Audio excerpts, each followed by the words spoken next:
మనం ముందు 3 సార్లు ఓం అని చెప్పి ఆ, శ్లోకాలు చదువుకొని మొదలు పెడదాం. ఓ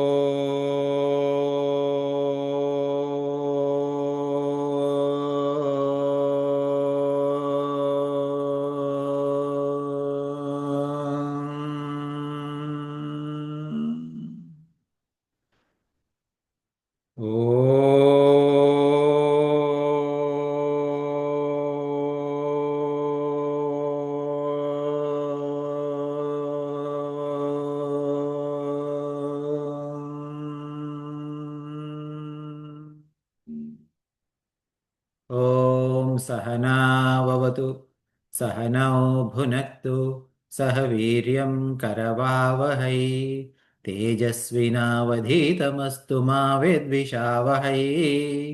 ఓం శాంతి శాంతి శాంతి.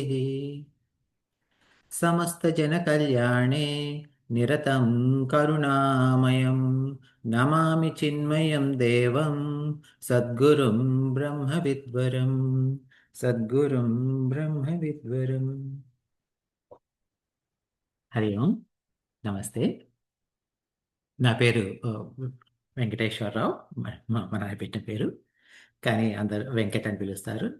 సో అలాగే చలామణి అవుతున్నాను. ఆ, చాలామంది ఈరోజు కొత్త వాళ్ళు జాయిన్ అవుతున్నారు. అందుకని మీకు అంటే ఇప్పుడు నా గురించి పరిచయం చేసుకోవడం కొంచెం బెటర్ ఏమో. ఆ, నేను అంటే ఇప్పుడు అంటే నా గురించి కొంత చెప్తాను ఈరోజు. తర్వాత చిన్మయ మిషన్కు నాకున్న సంబంధం గురించి, తర్వాత శంకరాచార్యుల వారి గురించి, పుస్తకం గురించి చెప్పి అప్పుడు మనం భజగోవిందం మొదలు పెడదాం. మీకు ఏమైనా మధ్యలో ఏమైనా ప్రశ్నలు ఉంటే మధ్యలో అన్మ్యూట్ చేసుకొని అడగండి. ప్రాబ్లం ఏం లేదు. ఓకే, చివరి వరకు ఆగని అవసరం లేదు. ఓకే. నేను ఆ, సుమారు 25 ఏళ్ల క్రితం చిన్మయ మిషన్లో చేరాను. నేను ఇక్కడ బాస్టన్లో, నేను యుఎస్లో, అమెరికాలో బాస్టన్ ఏరియాలో ఉన్నాను చాలా కాలం. ఆ, ఆ, చేరిన కొత్తలో చేరిన కొద్ది కాలానికి స్వామి శాంతానంద గారు అని చెప్పేసి చిన్మయ మిషన్ న్యూజెర్సీ హెడ్, ఆయన వచ్చి ఆయన ఒకసారి ఆ, ప్రవచనాలు ఇచ్చారు ఉపదేశ సారం అనే టెక్స్ట్ మీద. సో అప్పుడు ఆ, ఈ అంటే వేదాంతం మీద చాలా ఇంట్రెస్ట్ కలిగింది నాకు. తర్వాత అప్పుడు అదే టైంలో భామతి చైతన్య గారని ఒక బ్రహ్మచారిణి గారు కూడా ఉండేవారు. వారు దగ్గర వన్ ఆన్ వన్ నేను చాలా అంటే నాకు ఎన్నో ప్రశ్నలు ఉండేవి. ఆవిడని ఎప్పుడు అడుగుతుండేవాడిని. ప్రశ్నలన్నీ అడుగుతుంటే ఆవిడ గారు చాలా విషయాలు క్లియర్ చేయడం అయింది. ఆ తర్వాత అలా ఆ, నెమ్మదిగా మ్, కొంత కొంత వేదాంతం నేర్చుకుంటూ వచ్చిన స్వామి అందరికీ కొంత సేవ చేసుకుంటూ ఉంటే వాళ్ళు చెప్పిన విషయాలు నేర్చుకొని 2009-10 ఆ ప్రాంతంలో నుండి చిన్న చిన్నగా స్టడీ గ్రూప్స్ మొదలుపెట్టాను. అక్కడ అందులో బ్యాకప్ మోడరేటర్గా చేస్తూ 2012 ఆ ప్రాంతంలో మిషన్లో కూడా మోడరేటర్గా చేయడం జరిగింది. 2015 నుండి నేను అంటే ఈ సత్సంగ్లు అవన్నీ చేయడం మొదలుపెట్టాను. 21లో 21-22లో నేను ఇండియాలో కేరళలో చిన్మయ మిషన్ ఆధ్వర్యంలో స్వామి అద్వైతానంద గారి కింద వేదాంతం నేర్చుకున్నాను. 2 ఏళ్ళు సంవత్సరం ఆ, నేర్చుకున్న తర్వాత వచ్చిన తర్వాత వాపస్ వచ్చిన తర్వాత బాస్టన్లో అంటే ఇప్పుడు మళ్ళీ నేనంటే నా ఉద్యోగం చేసుకుంటున్నాను. గృహస్థుడిని నేను. భార్య పిల్లలు అంత నడుస్తూనే ఉంది. ఆ, కానీ ఈ వేదాంతం క్లాసులు నడపడం మొదలుపెట్టాను. ఆ, ఈ క్లాసెస్ అని కూడా చిన్మయ మిషన్ ఆధ్వర్యంలోనే నడుపుతున్నాను నేను. చిన్మయ మిషన్ స్వామి చిన్మయానంద గారు ఆ, చిన్మయ మిషన్ అంటే మరి కొంతమందికి మీకు తెలిసి ఉండొచ్చు, తెలియకపోయి ఉండొచ్చు. స్వామి చిన్మయానంద గారు ఆయన ఆ, ఆయన గారు స్థాపించింది ఈ చిన్మయ మిషన్.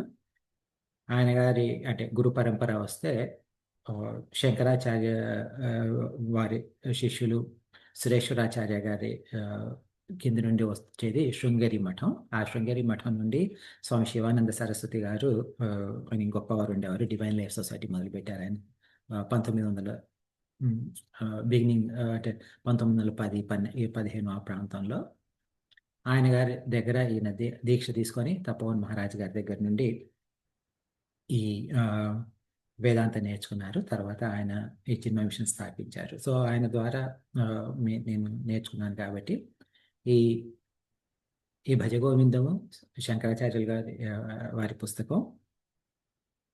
ఇది అద్వైత వేదాంతని నేర్పుతుంది. ఇది ఈ ఈ పుస్తకం భజగోవిందం అనేది చాలా సింపుల్ పుస్తకం. అంటే మనకు వేదాంతంలో ఎన్నో పుస్తకాలు ఉంటాయి. కొన్ని ఏమో మనం ఉపనిషత్తులు, భగవద్గీత అలాంటి పుస్తకాలు కొన్ని. తర్వాత కొన్ని ఏమో వీటిని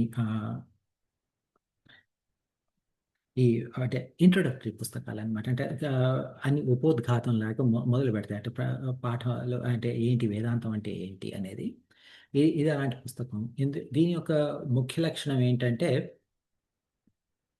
మన మనస్సు ప్రస్తుతం అంటే ఎవరి మనసు అయితే ఈ లౌకిక ప్రపంచం వైపు వెళ్తుందో, ఆ లౌకిక ప్రపంచం నుండి తిప్పుకొని భగవంతుడి వైపు దృష్టి ప్రసారం చేయడానికి ప్రయత్నం చేసే పుస్తకం భజగోవిందం. శంకరాచార్యుల గురించి చెప్పుకోవాల్సి వస్తే, ఆయన క్రీస్తు పూర్వం 8వ శతాబ్దానికి 6వ శతాబ్దానికి చెందినవారు ఆయన. అంటే ఇప్పుడు ఈ మన వెస్టర్న్ స్కాలర్స్ ప్రకారం ఆయన 6th సెంచరీ ఏడి అని 8th సెంచరీ ఏడి అని చెప్తారు. అంటే 8వ శతాబ్దం, క్రీస్తు శకం 8వ శతాబ్దం వారని వాళ్ళు చెప్తారు. కానీ ఆర్కియాలజీ వారి ప్రకారం కానీ, తర్వాత శంకరాచార్యులు మఠం వారి ప్రకారం కానివ్వండి, ఆయన పుట్టింది క్రీస్తు పూర్వం 509 సంవత్సరం అని చెప్తారు. క్రీస్తు పూర్వం 509 508 అన్నది కొంచెం కన్ఫ్యూజన్ ఉంది, కానీ ఆ 2 సంవత్సరాల మధ్యలోనే ఉందని వాళ్ళు చెప్తారు. ఆయన గారి గొప్పతనం ఏంటి అంటే, ఎంతో శంకరాచార్యుల వారి గురించి చెప్పాలంటే మనకు ఎన్ని గంటలైనా సరిపోదు. కొన్ని విషయాలు చెప్తాను నేను. మనం మన మతాన్ని హిందూ మతం అని చెప్పడం ఈ మధ్య అంటే రిలేటివ్గా అంటే కొత్తగా వచ్చిన పేరు హిందూ మతం అని మనకు. అంతకుముందు మనల్ని సనాతన సంప్రదాయం అనేవారు, సనాతన ధర్మం అనేవారు. ఈ సనాతన ధర్మంలో సనాతనము అంటే మొదలు అంటూ లేనిది. మొదలు అంటూ లేని ధర్మంలో అప్పుడప్పుడు కొంత ఇబ్బందులు వస్తాయి. అంటే ఇబ్బందులు అంటే ఎప్పుడైతే ఈ భగవద్గీతలో కూడా భగవాన్ కృష్ణుడు ఏమంటారంటే, ఎప్పుడెప్పుడైతే యదా యదా హి ధర్మస్య గ్లానిర్భవతి భారత అభ్యుత్థానమ ధర్మస్య గ్లానిర్భవతి భారత అంటారు. అంటే ఏంటంటే, ఎప్పుడైతే ఈ భూమి మీద ఇబ్బందులు జరుగుతాయో ఆయన అవతరిస్తారని. అలాగే అదే టైంలో ఈ శంకరాచార్య గారి కొంత ముందు టైంలో ఏం జరిగింది అంటే, మన ఈ ధర్మం కొంత కుంటుపడింది. ఈ కుంటుపడడం మూలంగా అనేక అధార్మిక పనులు జరగడం మొదలుపెట్టాయి. అది జరిగినప్పుడు ఏమవుతుంది అంటే, ఒక మహాత్ములు వచ్చి దాన్ని కరెక్షన్ చేస్తారు. అలా కరెక్షన్ చేసిన మహాత్ములు గౌతమ బుద్ధుడు. ఆయన వచ్చి అప్పుడు అనేక అంటే ఈ వేదాలు సరిగ్గా చదువుకోకపోవడం, అంత కర్మ మీద ఉండడం. కర్మ అంటే అన్ని ప్రతిరోజు అంటే యజ్ఞయాగాదులు చేయడమే తప్ప యాగాదులు వాటి యొక్క ఎందుకు చేస్తున్నాం అన్న విషయం మర్చిపోయి కేవలం అంటే జంతు బలి అలాంటివి చేయడం ఎక్కువైపోయి స్పిరిచువాలిటీ తగ్గిపోయి, ఆధ్యాత్మిక భావం తగ్గిపోయి కేవలం ఈ అంటే పార్టీ లాగా చేసుకోవడం తప్ప ఇంకేమీ లేకుండే. ఆ టైంలో గౌతమ బుద్ధులు వచ్చి అప్పుడు జరిగిన విషయాలన్నింటినీ ఖండిస్తూ ఆయన కొంత పరివర్తన తీసుకొచ్చారు.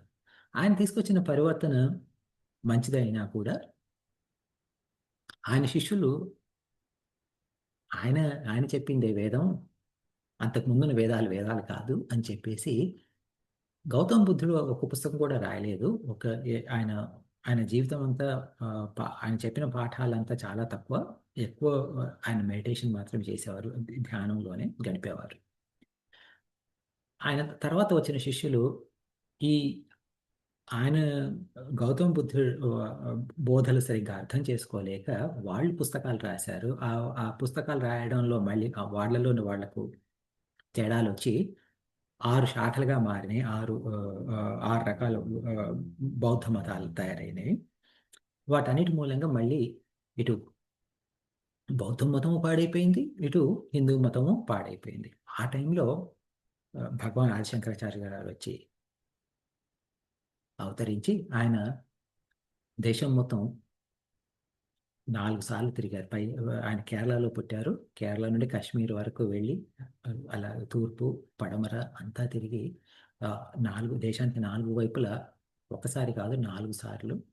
అంటే ఆ రోజుల్లో కేవలం పాదయాత్ర లేదు అంటే ఎడ్ల బండి తప్ప ఏం లేదు. అలాంటి రోజుల్లో ఆయన దేశాన్ని చుట్టూ 4 సార్లు తిరిగి అందరితోటి ఆ రోజుల్లో మీ మతం గొప్ప, మా మతం గొప్ప అంటే మీ అభిప్రాయం గొప్ప, మా అభిప్రాయం గొప్ప అని ఏదైనా తేడాలు కనుక ఉంటే ఆ రోజుల్లో కొంచెం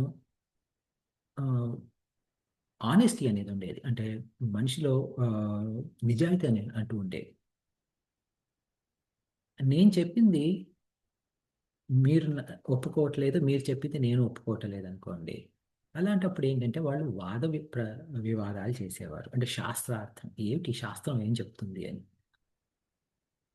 ఈ శాస్త్రార్థం చెప్పిన దాంట్లో మీరు గెలిచారనుకోండి, ఓహో మీరు ఏదో తప్పు చేసి గెలిచారు అని చెప్పేసి నేను అలిగి వెళ్ళిపోవడం కాకుండా, మీరు గెలిచారంటే మీరు చెప్పిన దాంట్లో నిజం ఉంది అంటే ఏంటంటే దాని అర్థం ఏమిటి, నేను అర్థం చేసుకున్న పద్ధతిలో ఏదో తప్పు ఉంది, ఏదో లోపం ఉంది. మీరు చెప్పింది కరెక్ట్ కాబట్టి నేను ఇప్పటివరకు ఆచరించినవి పాటించినవి అన్ని వదిలేసుకొని మీరు చెప్పింది చేస్తాను నేను అని చెప్పేసి ఉండేది. అలా శాస్త్రార్థం మీద వాద ప్రతి వివాదాలు చేసి ఎవరైతే గెలిచారో వారు గురువుగాను, ఎవరైతే ఓడిపోయారో వారు శిష్యులుగాను మారిపోయేవారు.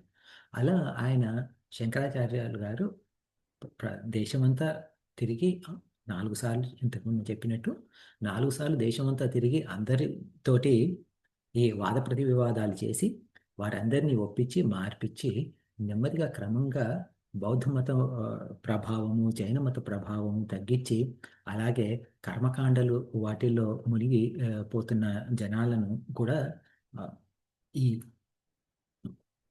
వేదాల్లో కేవలం కర్మకాండే కాదు, వేదాల్లో వేదాంతం అంటూ ఒకటి ఉంది, ఉపనిషత్తులు అంటూ ఉన్నాయి, జ్ఞానం అంటూ ఉంది, ఈ జ్ఞానం అద్వైత వేదాంతాన్ని చూపిస్తుంది అని చెప్పేసి అది మొత్తం ఆయన నేర్పించి ఆయన భారతదేశాన్ని మొత్తం మార్చేశారు. ఇది ఆయన గారి గురించి కొంత ఇన్ఫర్మేషన్. అది ఆయన ఇంకెన్నో చేశారు, చాలా విషయాలు. అయితే ఇప్పుడు ఈ ఈ శంకరాచార్యుల వారు ఈ ఈ భజగోవిందానికి శంకరాచార్యుల గారికి ఏమిటి సంబంధం? ఈ భజగోవిందం అనే పుస్తకం శంకరాచార్యులు గారు రాశారని మనం అంటాము. కానీ కొందరు ఏమంటారంటే ఇది భజగోవిందము ఒక శంకరాచార్యులు వారే రాయలేదు, దీంట్లో ఎంతోమంది చెయ్యుంది అని అంటారు. ఎంతోమంది చెయ్యి ఉండడం ఏమిటి అంటే దీనికి ఒక కథ ఉంది. భజగోవిందం అనేది ఎలా వచ్చింది అనేది ఒక కథ ఉంది. ఒకరోజు ఆయన గారు ఆయన శిష్యులతో ఏటో నడుస్తూ వెళ్తూ ఉంటుంటే అక్కడ ఒక వృద్ధుని చూశారు ఆయన శంకరాచార్య వారు. ఆ వృద్ధుడు పొద్దున్నే తెల్లవారుజామున కొలంలో ఇక్కడ దాకా మునిగి ఆయన ఉదయాన్నే సంస్కృతం యొక్క వ్యాకరణ సూత్రాల్ని బట్టి కొడుతున్నారు. డుక్రింకరణే అని. ఈ కింకరణే డుక్కింకరణే అని చెప్పేసి అది ఒక సూత్రం. అంటే ఇప్పుడు పాణిని సంస్కృతంలో ఎన్నో సూత్రాలు ఉంటాయి. అలా ఆ వ్యాకరణ సూత్రాల్లో ఒక సూత్రాన్ని ఆయన బట్టి ఎడుతున్నారు. ఆయన ఎందుకు ఇలా బట్టి కొడుతున్నారు 80 ఏళ్ళ ఆయన ఈ టైంలో అని అంటే, ఆయన ఉద్దేశ్యం ఏంటంటే, ఇది ఈ సూత్రాలవన్నీ నేను నేర్చుకొని పాఠాలు చెప్తే పిల్లలొచ్చి నా దగ్గర పాఠాలు నేర్చుకొని మరి ఆ రోజుల్లో అంటే సంస్కృతమే మొత్తం పాఠాలు. వేరే భాషలు తక్కువ గదా! సో, నాకు అంతో ఇంతో డబ్బులొస్తాయి అన్న ఆశతోటి ఆయన చేస్తున్నారనమాట. చేస్తుంటే ఈయనకు అది చూసి ఈయనకు శంకరాచార్యుల వారికి బాధ కలిగింది. బాధ కలిగి ఏం చేశారు? ఆ బాధలో ఈ భజగోవిందం శ్లోకాలు కొన్ని చెప్పారనమాట. ఈ భజగోవిందం శ్లోకంలో ఆయన మొదట 12 శ్లోకాలు చెప్పారు. 12 శ్లోకాలు చెప్తే ఆయన స్టూడెంట్స్ ఎవరెవరైతే ఉన్నారో అంటే అక్కడున్న ఆయన శిష్యులు వారందరూ తలా ఒక శ్లోకం వాళ్ళంతరికి వాళ్ళు గూడా చెప్పారు. దానికి యాడ్ చేసి. అట్లా ఇవి ముందు 12 శ్లోకాలు, తర్వాత 14 శ్లోకాలు, ఆ తర్వాత అయిన తర్వాత ఇంకా అలా శంకరాచార్యుల వారికి బోలెడుమంది శిష్యులున్నారు. సో, మరి వాళ్ళందరూ అలా ఎవరి కవిత్వం వాళ్ళు చూపించి వాళ్ళు అలా యాడ్ చేసుకుంటూ వెళ్ళిపోతూ ఉంటుంటే దానికొక అంతు ఉండదు.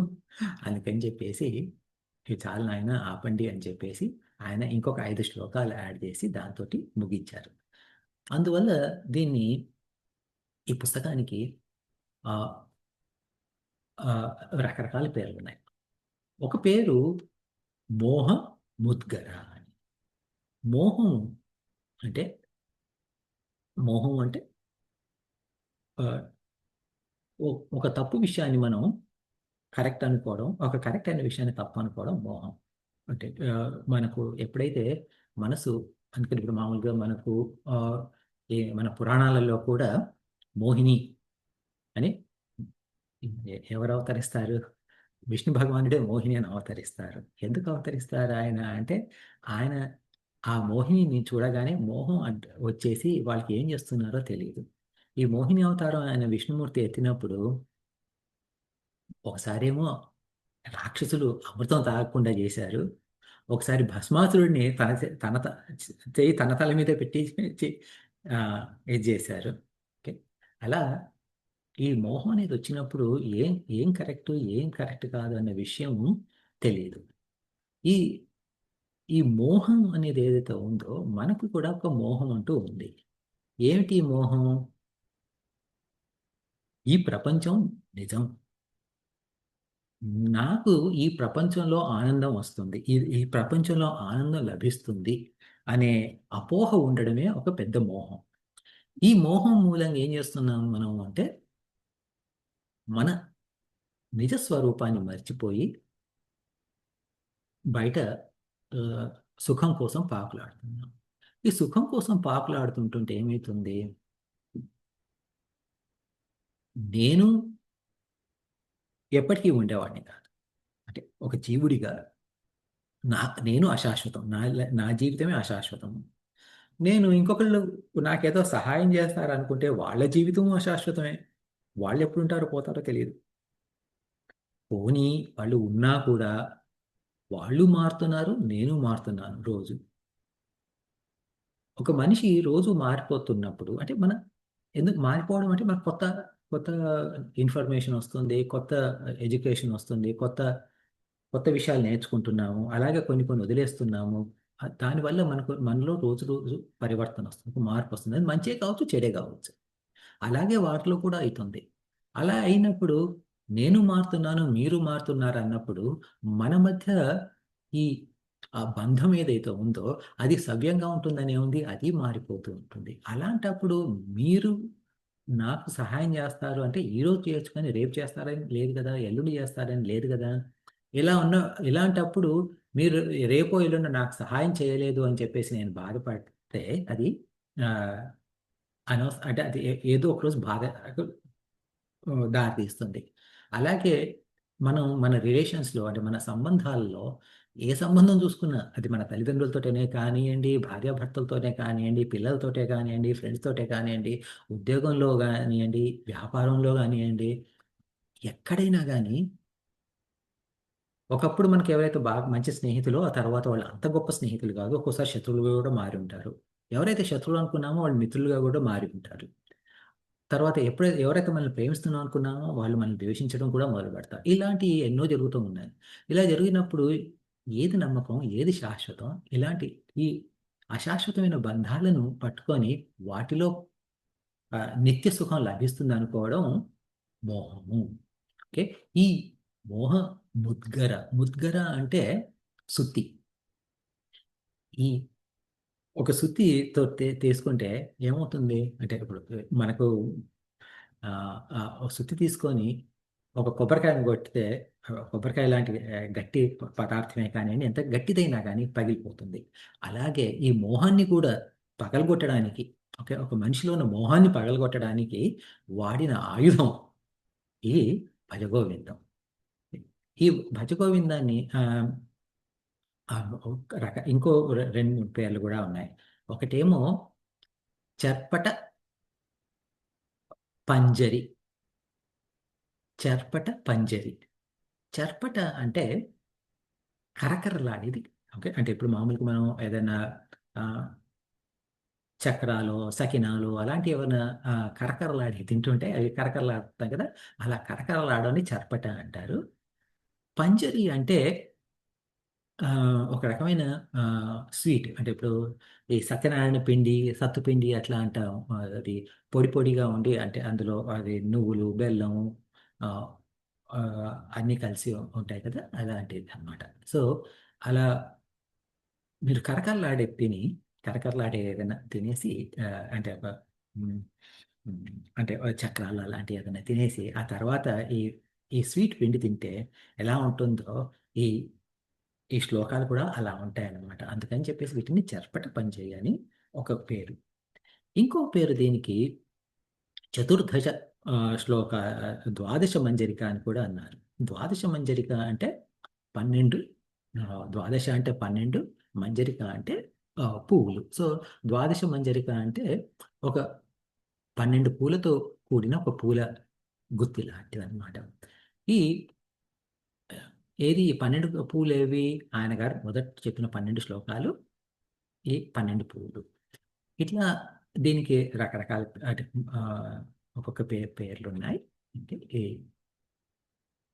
ఆహ్, సో, ఈ మోహముద్గర, ద్వాదశ పంజరి అంటే కాకపోతే ఆ 12 శ్లోకాలు మాత్రమే ఇది. అలాగే ఈ చతుర్దశ శ్లోకాలను సెపరేట్‌గా అనుకుంటారు. సో, ఇవన్నీ కలుపుకొని కొన్ని కొన్ని గ్రంథాల్లో అంటే ఇప్పుడు ఈ శంకరాచార్యుల వారు మనం అనుకున్నట్టు క్రీస్తు పూర్వం 6వ శతాబ్దానికి చెందినవారు. అంటే 2600 సంవత్సరాల క్రితం ఆయన. ఆయన గారు రాసిన పుస్తకం ఇన్ని సంవత్సరాల్లో ఇంత ఇంత కాలానికి ఏం జరుగుతుంది అంటే ఆటోమేటిక్‌గా కొన్ని కొన్ని మార్పులు, చేర్పులు జరుగుతాయి. అందువల్ల కొన్ని కొన్ని ఆహ్, వెర్షన్స్‌లో అంటే కొన్ని కొన్ని మూలాల్లో అంటే దొరికిన పుస్తకాల్లో ఓ 2 శ్లోకాలు ఎక్కువుంటాయి. ఒక్కో దాంట్లో ఒక్కో పదం మార్పుడుగా ఉంటుంది. అట్లా ఒక్క చోట కొన్ని కొన్ని మార్పులు, చేర్పులు ఉంటాయి. కానీ మనం అంటే ఇప్పుడు అంటే ఈ స్టాండర్డ్‌గా గనక చూస్తే దానికి 31 శ్లోకాలని చెప్పేసి మనం అనుకుంటాం అన్నమాట. ఇది ఆహ్, భజ గోవిందం. ఇప్పుడు ఈ భజ గోవిందాన్ని మనం మొదలుపెట్టాలి అంటే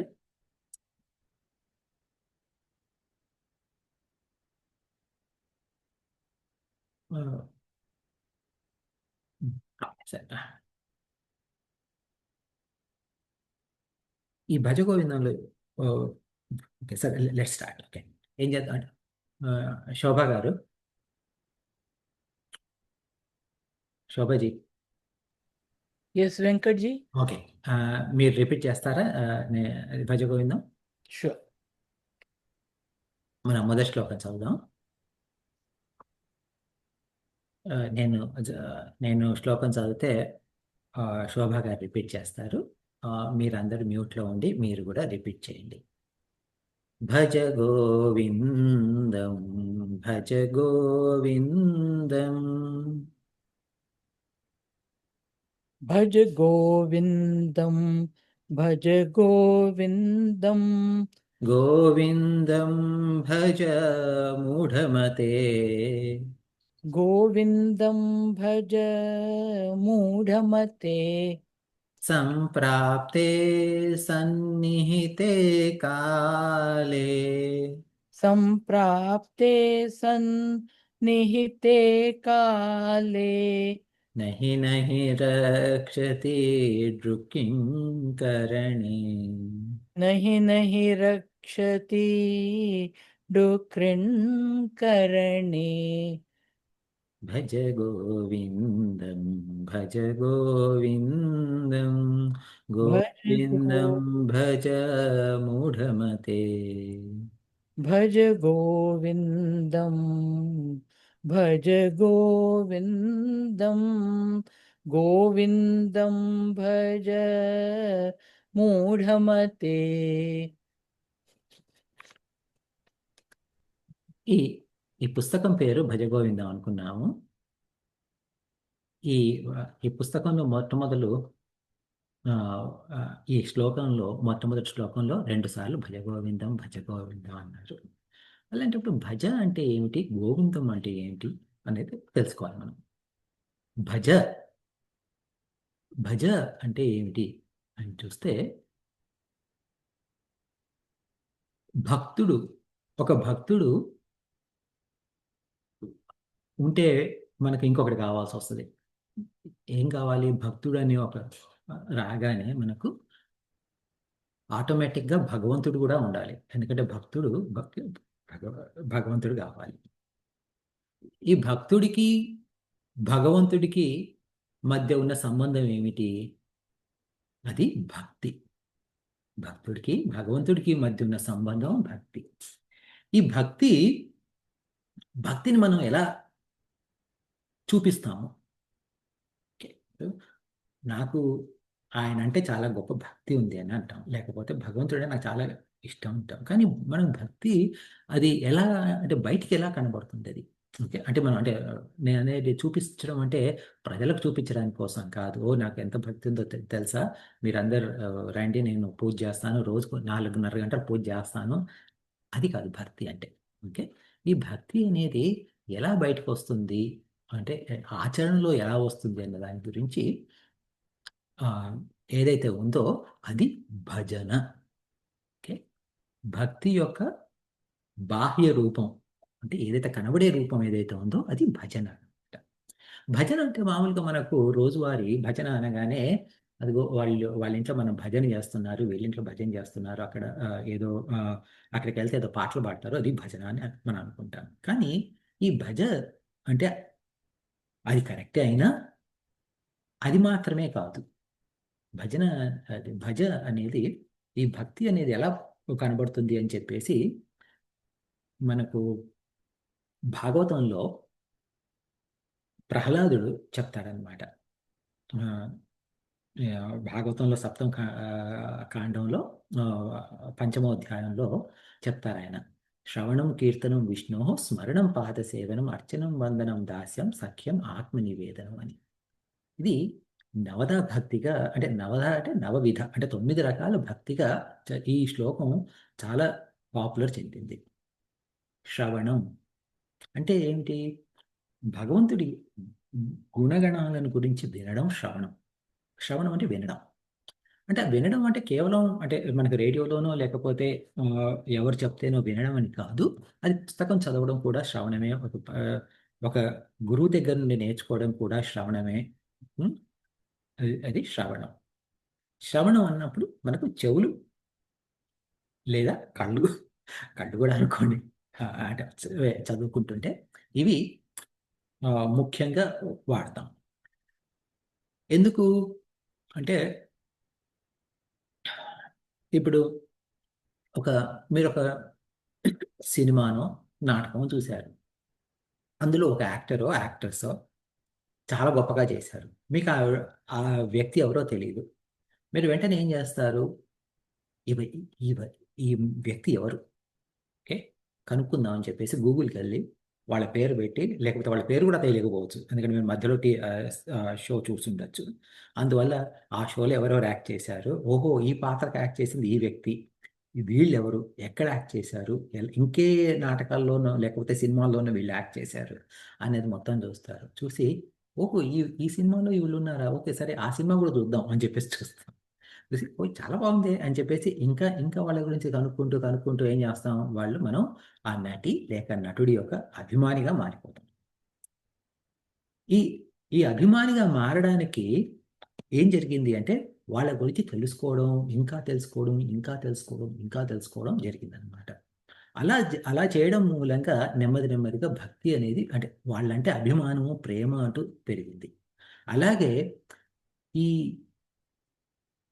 భగవంతుడి గురించి కూడా మనం, అంటే భగవంతుడి మీద మనకు ప్రేమ అంటూ ఎలా వస్తుంది అంటే, భగవంతుడి కథలు చదువుతూ, భగవంతుడి యొక్క గొప్పతనం వింటూ అలా చదువుతూ ఉంటుంటే తద్వారా మనకు భక్తి అనేది లభిస్తుంది. అది శ్రవణం. శ్రవణం అనేది మనం తెలుసుకోవడం. తెలుసుకున్న తర్వాత ఏం చేస్తాం మనం? ఆ విషయాన్ని మనం వేరే వాళ్ళకి కూడా చెప్తాం. ఓకే. ఇప్పుడు ఆ వేరే వాళ్ళకి చెప్పడం అంటే, అది వేరే వాళ్ళకే చెప్పడమే కానియండి, మనంతటికి మనకు మనమే చెప్పుకోవడమే కానియండి, దాన్ని కీర్తనం అన్నారు. కీర్తనం అంటే మామూలుగా ఇది ట్రాన్స్లేట్ చేయాలి అంటే, కీర్తనం అంటే శ్రవణం, కీర్తనం అనేది రెండవది. ఈ కీర్తనం అంటే మామూలుగా ఏమనుకుంటాం, పాటలు పాడడం, లేకపోతే త్యాగరాజ కీర్తనలు, రామదాస్ కీర్తనలు అని అట్లా మనకు తెలుసు. కానీ కీర్తన అంటే ఆహ్, వాళ్ళ యొక్క కీర్తి గురించి పొగడడం. ఓకే. వాళ్ళ యొక్క కీర్తి అంటే గొప్పతనం గుర్తించి అందరికీ చెప్పడం కీర్తనం అన్నమాట. మామూలుగా మనం కీర్తన ఎప్పుడు చేస్తాము అంటే, ముఖ్యంగా ఎవరైనా మొదటిసారి అమ్మమ్మో, తాతయ్యో అమ్మమ్మో, నాయనమ్మో, తాతలో అయినప్పుడు వాళ్ళ మనవడును మనవరాలు పుట్టగానే వెంటనే వాళ్ళ కీర్తి, వాళ్ళ మనవడి కీర్తి గురించి, ఆ మనవరాల కీర్తి గురించి చెప్పడం జరుగుతూ ఉంటుంది. అంటే ఇప్పుడు మీరు ఎవరైనా కొత్త నాయనమ్మనో, తాతయ్యనో కలిసారనుకోండి, వాళ్ళు వాళ్ళ పిల్లల గురించి, మనవడి గురించి, మనవరాళ్ళ గురించి చెప్పడం ఆపనే ఆపరు. అలా కంటిన్యూ అవుతూనే ఉంటుంది. అందుకని ఎవరైనా, మొన్న కూడా ఎవరితోటో చెప్తుంటే నేను, ఎవరైనా కొత్తగా గ్రాండ్ పేరెంట్స్ గనక అయితే వాళ్ళకి ఫోన్ చేసి మాట్లాడకండి. వాళ్ళకి జస్ట్ టెక్స్ట్ మెసేజ్ పెట్టండి. అంటే వాట్సాప్‌లోనో టెక్స్ట్ మెసేజో పెట్టేసి కంగ్రాచ్యులేషన్స్ అని పెట్టండి. మిగతా ఇంకొక 10 మంది వాళ్ళకి ఫోన్ చేసి, వాళ్ళు ఒక 20, 30 గంటలు ఆ పుట్టిన చిన్నవాడి యొక్క గొప్పదనం విన్న తర్వాత, వాళ్ళు కాస్త అలసిపోయినప్పుడు మీరు ఫోన్ చేస్తే టక్కన అరగంటలో ఫోన్ పెట్టేయొచ్చు. ఇది ఎందుకు అంటే, వాళ్ళకు ప్రేమ అనేది పెరుగుతుంది. ఎప్పుడైతే ప్రేమ ఉంటుందో, ఆ ప్రేమ తట్టుకోలేక, అంటే అది బయటకొచ్చేసి చెప్పడం, అది కీర్తన. అది భక్తి. శ్రవ సో, వినడం ఒకటి శ్రవణం, కీర్తన ఒకటి, విష్ణోః స్మరణం. స్మరణం అంటే, సో శ్రవణం ఏమైంది? మనం తెలియని విషయాన్ని తెలుసుకుంటున్నాం, నేర్చుకుంటున్నాం. ఓకే. అది లోపలికెళ్తుంది. మన లోపలికెళ్తుంది. కీర్తన అనేది బయటకొస్తుంది. మన నోట్లో నుండి బయటకొస్తుంది. ఈ స్మరణం అనేది మన లోపలుంది. మన తలలో ఉందన్నమాట. స్మరణ అంటే నిరంతరం భగవంతుడి గురించి ఆలోచించడం. అది స్మరణం. అది కూడా భజన. అది కూడా భజ. అలాగే పాదసేవనం. మరి పాదసేవనం అంటే పాదాల్ని సేవించాలి. మరి భగవంతుడుని మనం, అంటే భగవంతుడి విగ్రహాలను చూసాం, ఫోటోలను చూసాం గానీ, భగవంతుడిని చూడలేదు. మరి భగవంతుడి పాదాలు మనం ఎలా సేవ చేస్తాము? అంటే ఇప్పుడు భగవంతుడి పాదాలు ఎలా పొత్తాం అనేది ప్రశ్న. పాదసేవనం అంటే, భగవంతుడి పాదాలంటే ఏమిటి అని ఆలోచిస్తే, నా భగవంతుడు అంటే, నా భగవంతుడు అంటే మీ అందరి భగవంతుడు. మనందరి భగవంతుడు. నా భగవంతుడు, నా ఇష్ట దేవత ఈ ప్రపంచాన్నంతా సృష్టించారు.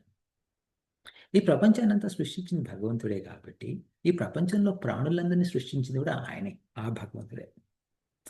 ఇప్పుడు అంటే, ఇప్పుడు మీరు ఆఫీసుల్లో అట్లా ఎవరైనా, అంటే యంగ్ పేరెంట్స్, అంటే ఇప్పుడు చిన్న పిల్లలు ఉన్న వాళ్ళ పేరెంట్స్, తల్లిదండ్రులు ఆఫీస్ క్యూబ్‌లు గాని, ఆఫీస్ రూమ్‌లు గాని వెళ్తే, వాళ్ళు వాళ్ళ పిల్లలు దించిన బొమ్మల్ని, వాటిని ఫ్రేమ్ చేసుకొని పెట్టుకుంటారు. ఎందుకు అంటే, ఈ ఆ రోజంతా ఆఫీస్ పని చేసి అలసిపోయినప్పుడు ఒకసారి ఆ వాళ్ళ వాళ్ళ 3 ఏళ్ల కొడుకు కూతురు దించిన ఫోటో, ఆమె దించిన ఒక చిన్న ఆ అది ఆల్మోస్ట్ పిచ్చి గీత లాగానే ఉంటాయి. కాకపోతే చిన్న వాటి తల్లి ముఖము, తండ్రి ముఖము వాళ్ళు గీస్తారు. అది చూడగానే వాళ్ళకి సంతోషం కలుగుతుంది. ఆహా! నేను ఈ కష్టం అంతా చేసింది, ఈ పనంతా నేను చేసేది ఎందుకంటే నా పిల్లల కోసమే అని చెప్పేసి కొత్త శక్తి వస్తది. ఆ కొత్త శక్తితోటి ఆ రోజంతా గడుపుతారు. దానికోసం వాళ్ళేం చేస్తాం, ఆహ్, వాళ్ళు ప్రేమించే పిల్లలు దించిన పిక్చర్స్ అవో ఇవో పెట్టుకొని ఉంటారు. అలా అది చాలా కామన్ అది. అట్లా ప్రేమించినప్పుడు వాళ్ళు, "నాన్న నీ బొమ్మ దించా నేను" అని చెప్పేసి చూస్తే అందులో ఏమీ ఉండదు అందులో. ఓకే. ఏదో 4 పిచ్చి గీతలుంటాయి. కానీ వాళ్ళ వాళ్ళ తండ్రికి అదే చాలా సంతోషం. ఓహో! నా కొడుకును నా బొమ్మ దించాడు అని చెప్పేసి. ఎందుకది? అంటే అదే వేరే వాళ్ళు దించితే అది టక్కన పారేస్తారు. కానీ ఇది మా అబ్బాయి, నేను ప్రేమించే కొడుకు, నేను ప్రేమించే కూతురు దించారు గాబట్టి, ఇది కూడా నాకు చాలా విలువైంది అని చెప్పేసి దాన్ని ఫ్రేమ్ కట్టుకోవడము అలాంటివి కూడా జేస్తారు. ఇప్పుడు మరి అలాగే నా భగవంతుడు, నా భగవంతుడు సృష్టించింది ఈ లోకమంతా సృష్టించాడు. ఆయన సృష్టే, అంటే నా ఎదురింటి వాళ్ళు, నా పక్కింటి వాళ్ళు, నా ఆఫీసరు, నా కింద పనిచేసేవారు, నా తోటి పనిచేసేవారు, నా స్నేహితులు అందరూ మనుషులే గాదు. పశువులు, పక్షులు, చెట్లు, పుట్టలు, ఏది ప్రపంచంలో ఉన్నదంతా ఆయన సృష్టే. ఆ భగవంతుడి సృష్టి అయినప్పుడు నేను ఆ భగవంతుడి పాదసేవ ఎలా జేస్తాను అంటే, ఈ సృష్టిలో ఉన్నదంతా ఆయన రూపంగానే చూసి, వారందరికీ సేవ జేసి, వారందరికీ అది గౌరవంగా, ప్రేమపూర్వకంగా, ఆదరపూర్వకంగా సత్కారం చేసి, ఈ భగవంతుడి యొక్క పాదసేవ జేస్తాను. నా కుటుంబంలో ఉన్న వాళ్ళందరికీ గానియండి, లేకపోతే నేను ఏ పరిస్థితి, కుటుంబమనే కాదు, నేను ఏ పరిస్థితుల్లో ఎక్కడ ఉన్నా కూడా, ఒక వ్యక్తికో లేకపోతే అక్కడున్న ఒక ఇబ్బందికరంగా ఉంటే, ఓహో! ఈ ఇబ్బందిని సాల్వ్ చేయడానికి, ఈ ఇబ్బందిని హ్మ్. తీసేయడానికి నన్ను భగవంతుడు ఈ టైంలో ఇక్కడ పెట్టాడు. నేను ఆయన సేవకుడిగా ఈ పని చేస్తాను అన్న భావనతో పనిచేయడాన్ని పాదసేవనం అంటారు. ఇలా అర్చనం. సో, ఇది శ్రవణం, కీర్తనం, విష్ణోః స్మరణం. విష్ణోః స్మరణం అంటే, ఓహ్! విష్ణువు అంటే, ఓహో! నేను విష్ణువుని మాత్రమే స్మరించుకోవాలి అని కాదు. ఓకే. నేను అయ్యో! నేను శివభక్తుడిని, విష్ణువుని ఎలా స్మరిస్తా నేను?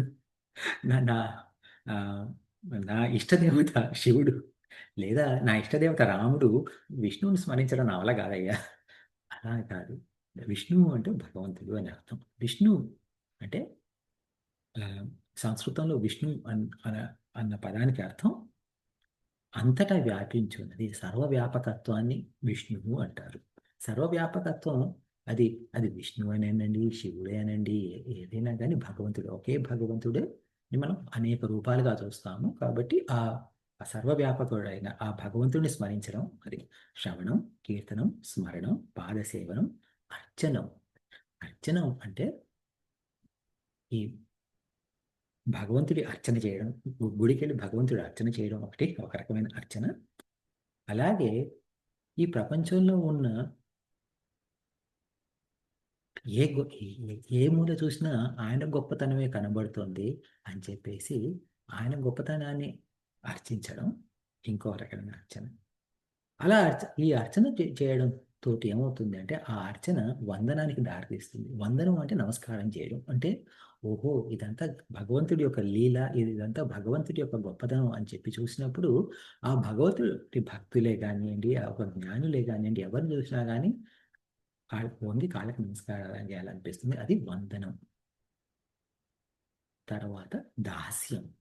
దాస్యం అంటే కూలి పని చేయడం లాగా, లేకపోతే అంటే దాసుడిగా ఉండడం. భక్తు భగవంతుడి యొక్క దాసుడిగా ఉండడం. భగవంతుడి యొక్క దాసుడు అంటే, అందుకనే ఇప్పుడు రామదాసు అని, ఇప్పుడు కంచర్ల గోపన్నను రామదాసు అన్నారు. అంటే రాముడి దాసుగా ఆయన చెప్పుకున్నారు. ఆంజనేయ స్వామి, హనుమంతుడు కూడా నేను రాముడి భక్తుడిని, రాముడి దాసుడిని అనే చెప్పుకున్నారు ఆయన. ఈ దాస్యం అనేది కూడా గోపికలు కూడా ఆ, ఆ, భాగవతంలో కృష్ణుడిని ప్రార్థిస్తారు గోపికలు ఏమనంటే మేము అశుల్క దాసిగా భావించు తండ్రి అని మమ్మల్ని అశుల్క దాసిగా శుల్కం అంటే డబ్బులు ఇవ్వడం అశుల్క అంటే డబ్బులు ఇవ్వని అవసరం లేకుండా వాడుకునే దాసీలుగా భావించి మమ్మల్ని కాపాడు నాయన అని చెప్పేసి వాళ్ళు గోపికలు ప్రార్థిస్తారు ఈ అంటే దాస్యం అంటే ఏమిటి అంటే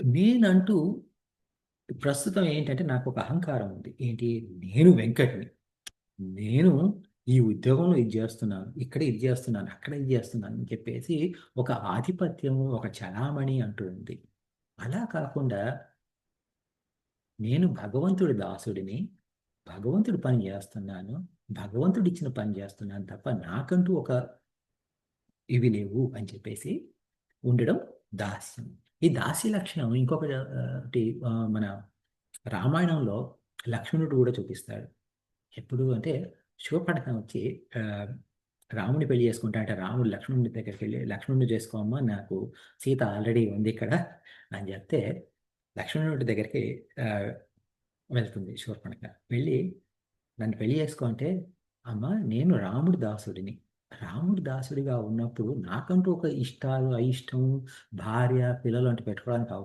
ఇది లేదు నేను ఆయన కింద పని చేస్తున్నాను నువ్వు ఆయన కింద పని చేస్తాను అలాగా అంటే అది వేరే విషయం కానీ నీకేమో సుఖం అనుభవించాలని ఉంది అందుకని చెప్పి ఈ దాసుడిని పెళ్లి చేసుకుంటే ఏం వస్తుందమ్మా నీకు అంటే అది కరెక్టే కదా అని చెప్పేసి మళ్ళీ శూర్పణఖ రాముడి దగ్గరికి వెళ్తుంది సరే ఆ తర్వాత అది వేరే అనుకోండి బట్ ఇది దాస్యం మనం భగవంతుడి దాసులుగా మనం భావిస్తే భగవంతుడు నువ్వు నా దాసివి నువ్వు నా దాసుడివి అని చెప్పేసి అనరు ఆయన ఆయన మనల్ని ఎలా చూస్తారు అంటే సఖుడిగా చూస్తారు సఖ అంటే స్నేహితుడిగా ఆయన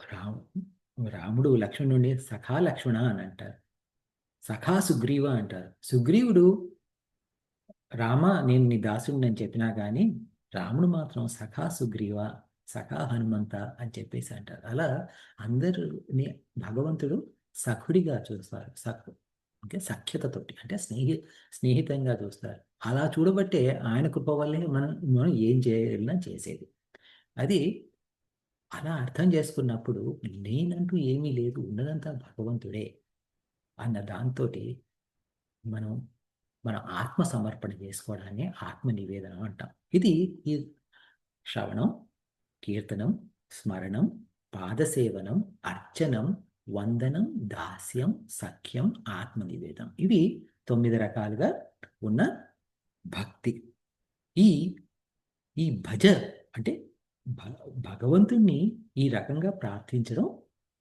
భజ మరి గోవిందం అని కూడా అన్నాం మరి గోవిందం అంటే ఏమిటి అంటే ఎందుకంటే ఇప్పుడు మరి భజ గోవిందం భజ గోవిందం గోవిందం భజ మూఢమతి అని చెప్పినప్పుడు మరి 3 సార్లు గోవింద గోవింద గోవింద అన్నారు మరి ఇంకేదైనా పేర్లు అయినా రాసి ఉండొచ్చు కదా అని చెప్పేసి ఒక ఆలోచన రావచ్చు ఏంటి ఈయనకి ఇంకేమి అంటే నోరు ఆగిపోయిందా మరి ఆ, ఆదిశంకరాచార్యులు అంటే చాలా గొప్పవారు అని విన్నాము మరి ఆయన ఏమో అదే రిపీట్ చేస్తున్నారు భజ గోవిందం గోవిందం భజ అని చెప్పేసి ఇంకేం దొరకలేదా ఆయనకు అని చెప్పేసి ఒక ఫీలింగ్ రావచ్చు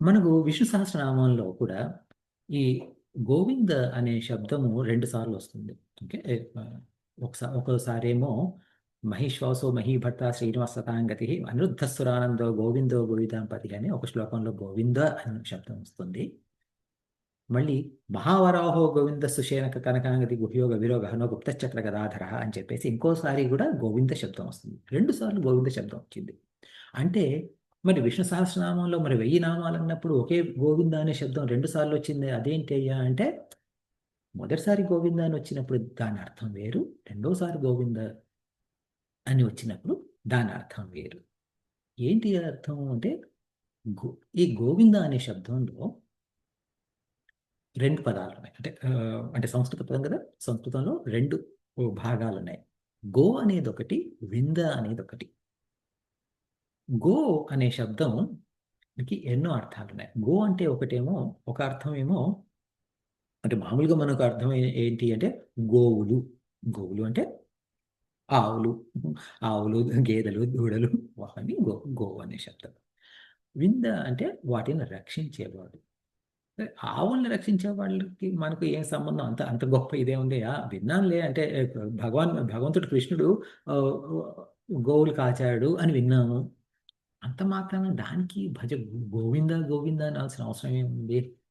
అంటే గో అనే శబ్దానికి ఇంకా వేరే అర్థాలు కూడా ఉన్నాయి.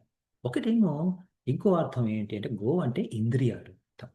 ఇంద్రియాలు అంటే ఇప్పుడు మనకు 14 ఇంద్రియాలు ఉన్నాయి మన శరీరంలో. 5 ఇంద్రియాలేమో మనకు బయట నుండి సమాచారాన్ని లోపలికి తీసుకొస్తాయి. వాటిని మనం జ్ఞానేంద్రియాలు అంటాం. కళ్ళు, చెవులు, ముక్కు, నోరు, శరీరం, ఈ చర్మం. ఇవి ఆహ్, పంచ జ్ఞానేంద్రియాలు. అలాగే మనకు పనులు చేయడానికి కూడా 5 ఇంద్రియాలున్నాయి. నోరు, నోరు అంటే ఇంతకుముందే లోపలికి అది జ్ఞానేంద్రియం అన్నాం గదా! అంటే మనం అన్నాన్ని రుచి చూసేటప్పుడు ఈ నోరు మనకు కొత్త రుచి లోపలికి తెలియపరుస్తుంది కాబట్టి అది జ్ఞానం ఇస్తుంది కాబట్టి అది జ్ఞానేంద్రియం అయింది. మనం మాట్లాడేటప్పుడు మనలోని భావాన్ని బయటికి తీసుకొస్తుంది కాబట్టి అది కర్మేంద్రియం అయింది.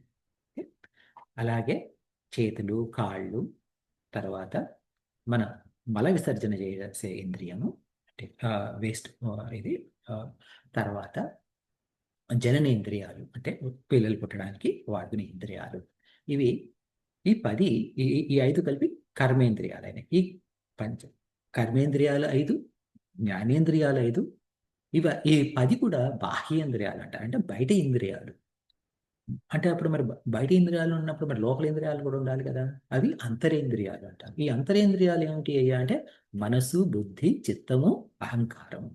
ఈ 14 ఇంద్రియాలు ఉన్నాయి. ఈ 14 ఇంద్రియాలను కలిపి గో అని అంటారు. ఈ 14 ఇంద్రియాలను ఎవరైతే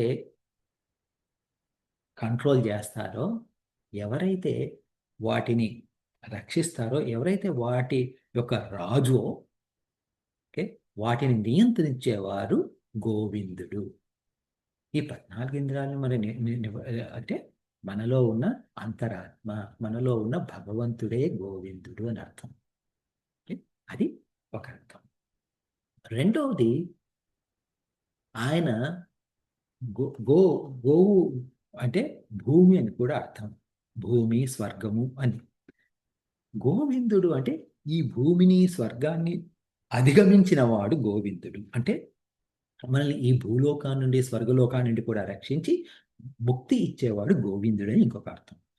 అట్లా గోవింద, భజ గోవింద అంటే మొదటిసారి చెప్పినప్పుడు మనలో ఉన్న అంతరేంద్రియమైన గోవిందుడు, ఓకే, మనలోని ఉన్న అంతరాత్మ భగవంతుడిని గోవింద అని అనుకుంటున్నాము. రెండోసారి మనకు ముక్తినిచ్చే భగవంతుడిని గోవింద అనుకుంటున్నాము. మరి మూడోసారి గోవింద ఎక్కడొచ్చిందయ్యా? మరి దీని అర్థం ఏంటి అంటే శంకరాచార్యుల వారి గురువు గారి పేరు గోవింద భగవత్పాదులు. సో ఈ గోవింద భగవత్పాదులను ఆయన తలుచుకుంటున్నారన్నమాట. సో భజ గోవిందం, భజ గోవిందం, గోవిందం భజ మూఢమతే అని అన్నారు. ఇప్పుడు మూఢ అంటే ఏమిటి? ఇప్పుడు మనకు మూఢనమ్మకాలు అంటూ ఉన్నాయి. అంటే మనం మామూలుగా రెగ్యులర్గా అంటూ ఉంటాం మూఢనమ్మకాలు. మూఢనమ్మకం అంటే ఏమిటి? అంటే గుడి నమ్మకం అనొచ్చు, లేదా తప్పుడు నమ్మకాలు అనొచ్చు. అంటే ఏమిటి అంటే ఇప్పుడు మనకు ఒక నమ్మకం ఏదైతే ఉందో అది ఒక ప్రమాణం అంటూ లేకుండా ఉండే నమ్మకం మూఢనమ్మకం. ప్రమాణం అంటే ఇప్పుడు మా అబ్బాయి సరిగ్గా హోంవర్క్ చేయడు. కానీ నేను ఈరోజు నమ్ముతున్నాను. ఈరోజు హోంవర్క్ చేస్తాడని నేను నమ్ముతున్నాను. ఈరోజు చేశాడా? చేయలేదు.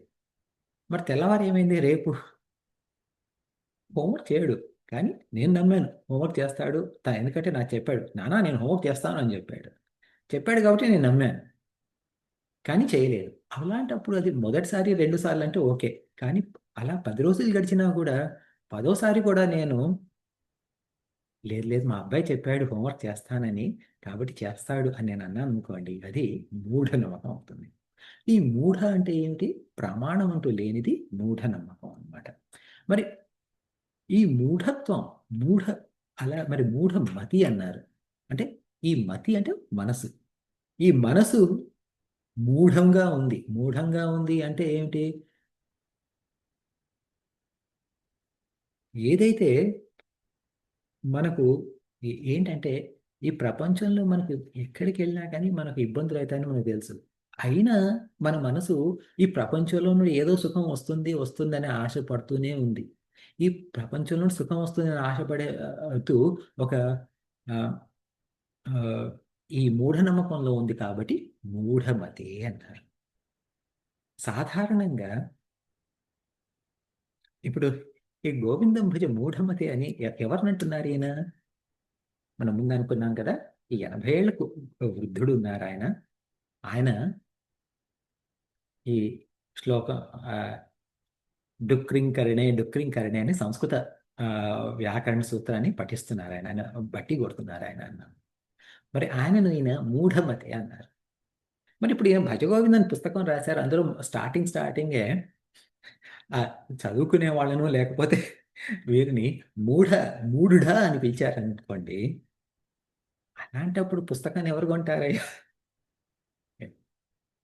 ఇది ఈ పాఠం చెప్పిన మాకు అంటే నేను ఈ భజగోవిందం పాఠం చెప్పి ఒకసారి ఆ, ఆ, పూజ్య గురుజీ స్వామి తేజోమానంద గారి దగ్గర విన్నాను. ఆయన ఒక ఉమ్, ఆ, ఇది చెప్తున్నప్పుడు ఆయన ఒక సరదాగా ఒక విషయం చెప్పారు. ఏంటంటే ఆయన టీవీలో ఒక పచ్చడి ఆ, ఒక అడ్వర్టైజ్మెంట్ చూసారంట. ఆయన అడ్వర్టైజ్మెంట్ ఏముంది అంటే, పచ్చళ్ళు పెట్టడం ఈ ప్రపంచంలో ఇద్దరికే బాగా వచ్చు. ఒకటి మీకు, ఒకటి మాకు. మీకు టైం లేదు కాబట్టి మీరు పెట్టట్లేదు, కాబట్టి మేము పెడుతున్నాం, మీరు కొనండి. అంటే ఏమిటి అంటే, ఇప్పుడు ఈ అడ్వర్టైజ్మెంట్లో ఏం జరిగింది అంటే, ఎవరైతే కస్టమర్ ఉన్నారో, ఎవరైతే కొంటున్నారో వాళ్ళని పొగుడుతున్నారు. పొగిడి, యా మీరు గొప్పవారు, మీరు మీ అంత గొప్పవాళ్ళు ఇంకెవరు లేరు, మేమున్నాం మీ అంతా, కాబట్టి మా దగ్గర మాతో వ్యాపారం చేయండి అని. మరి ఈయన పుస్తకం మొట్టమొదటి ఓపెనింగ్లోనే ఆయన మూఢమతి అని చెప్పేసి అంటే, మరి ఎవరు పుస్తకం ఎవరు కొంటారయ్యా అంటే, ఈయన ఉద్దేశం ఈ భజగోవిందం పుస్తకంలో పబ్లిష్ చేసి అమ్ముకోవడమో లేకపోతే ఇది చేయడం కాదు. మరి సరే, నీకు అమ్ముకోవడం ఈ ఉద్దేశం లేదు, కానీ మరి మూఢమతి అని తిట్టాల్సిన అవసరం ఉందా అని ఒక ప్రశ్న. మరి మూఢమతి అని ఎందుకు తిడుతున్నావు అలా? మరి ఆ, అంటే ఇది ప్రేమతో తిట్టడం అని చెప్తారు. ప్రేమతోటి తిట్టడం అలా ఎలా జరుగుతుంది అంటే, ఇది కూడా నేను స్వామి తేజోమేంద్ర గారి వారు ఇచ్చిన ఉదాహరణ గా చెప్తున్నాను మీకు. అంటే విని చాలా కాలమైంది కాబట్టి కొంత మార్పు ఉండొచ్చు, అంతో ఇంతో. ఒక తల్లి పిల్లవాడిని లేపుతుంది. 7:30కు స్కూల్కి వెళ్ళాలి బాబు. 6ంటికి లేపుతుంది. ఎలా లేపుతుంది? నాయన చిన్నడా లే, స్కూల్ టైం అవుతుంది, ఇటు స్కూల్ ఉంది కదా, స్కూల్కి వెళ్ళాలి నాయన అని చెప్పి. ఆ బాబు లేవలేదు. 6:30కి ఎలా లేపుతుంది? నాయనా లే నాయనా, స్కూల్కి టైం అవుతుంది, మనం ఇంకో గంటలో వెళ్ళిపోవాలి, నువ్వు గంటలో వెళ్ళాలి అని చెప్పేసి. అప్పుడు ఏమవుతుంది? మంచి పదాలే వాడుతుంది, కానీ కొంచెం గట్టిగా చెప్తుంది. 7:15 అయింది. అప్పుడు ఎలా ఉంటుంది? ఏ లేరా లేరా, తొందర లే, టైం అవుతుంది, పద పద అని చెప్పేసి. అప్పుడు ఈ నాయనా లే అని చెప్పేసి లేదు, ఆ పదాలు రావట్లేదు, ఇంకా కొంచెం గట్టిగా చెప్తుంది. ఇప్పుడు ఈయన ఏం చెప్పారంటే, ఇప్పుడు అపార్ట్మెంట్ కాంప్లెక్స్లు ఉన్నాయి. అంటే హై రైజ్ అపార్ట్మెంట్ కాంప్లెక్స్, అంటే 10 అంతస్తు 20 అంతస్తులు అట్లా. అలాంటి బిల్డింగ్ కాంప్లెక్స్లో ఒక ఉదాహరణ మాత్రమే, ఇల్లు అంటుకుంది. 3వ అంతస్తులో ఈ బాబు ఉన్నాడు, తల్లి ఉంది. 2వ అంతస్తు కూడా తగలబడుతుంది. బయట ఈ ఫైర్ ఫైటర్స్ అంటే ఈ అగ్ని మాపక దళం ఉంటాం కదా, వాళ్ళు ఫైర్ ఇంజిన్లు అవన్నీ వచ్చాయి. వాళ్ళందరూ నిలబడ్డారు. వాళ్ళు చెప్తున్నారు, అమ్మా మీ బాబుని కింద వేసేసేయి, ఇక్కడ మేము వలేసి పట్టుకుంటాం అని చెప్పేసి. అప్పుడు నాయన ఇల్లు కాలిపోతుంది నాయన, లేస్తావా అని చెప్పేసి టైం లేదు. టక్కన తీసుకెళ్ళి ఆ బాబుని తీసుకొని వెళ్ళి టక్కన తీసుకెళ్ళిపోయి బయట, అంటే ఇప్పుడు ఆ వల వేస్తుంది, నమ్మకం ఉంది ఆ బాబు నా వలలో వేసేస్తుంది, ఎందుకంటే బాబుని రక్షించాలి అని. అట్లా ఆ చూడ్డానికి మూడో అంతస్తు నుండి ఆ తల్లి కింద, ఆ పిల్లవాడిని కిందేసేసిన, కింద పారేసినట్టు కనబడ్డా ఆయన ఉద్దేశం ఆ బాబుని రక్షించాలని. ఇక్కడ కూడా ఈయన ఉద్దేశం ఏమిటి అంటే, ఆ, శంకరాచార్యుల వారి ఉద్దేశం ఏమిటి అంటే, ఈ మనిషిని, ఈ జీవిని రక్షించాలనే ఉద్దేశంతో తనకు ఒక షాక్ ట్రీట్మెంట్ ఇవ్వడానికి ఆయనను మూఢమతే అని పిలిచారనమాట. భజ గోవిందం భజ గోవిందం, గోవిందం భజ మూఢమతే అని. ఇప్పుడు టైం సుమారుగా ఆ, ఇంకొక కేవలం 2 నిమిషాలే ఉంది, నేను ఇప్పుడు ఆపుతాను. ఈ మిగతా సగం నహి నహి సంప్రాప్తే సన్నిహితే కాలే నహి నహి రక్షతి డ్రుకింగ్ కరణే, దీని మీద మనం వచ్చే వారం మాట్లాడదాం. ఆ, మీకేమైనా ప్రశ్నలు ఉంటే ఇప్పుడు అడగొచ్చు. నాకు కుదిరినంత వరకు నేను జవాబు చెప్తాను.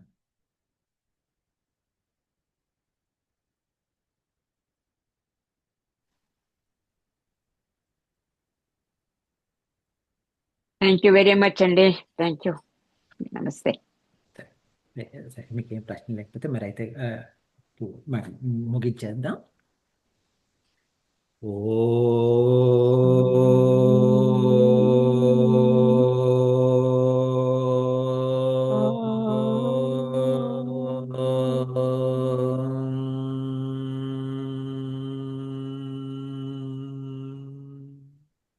పూర్ణమద పూర్ణమిదం పూర్ణాత్ పూర్ణముదచ్యతే పూర్ణస్య పూర్ణమాదాయ పూర్ణమేవావశిష్యతే.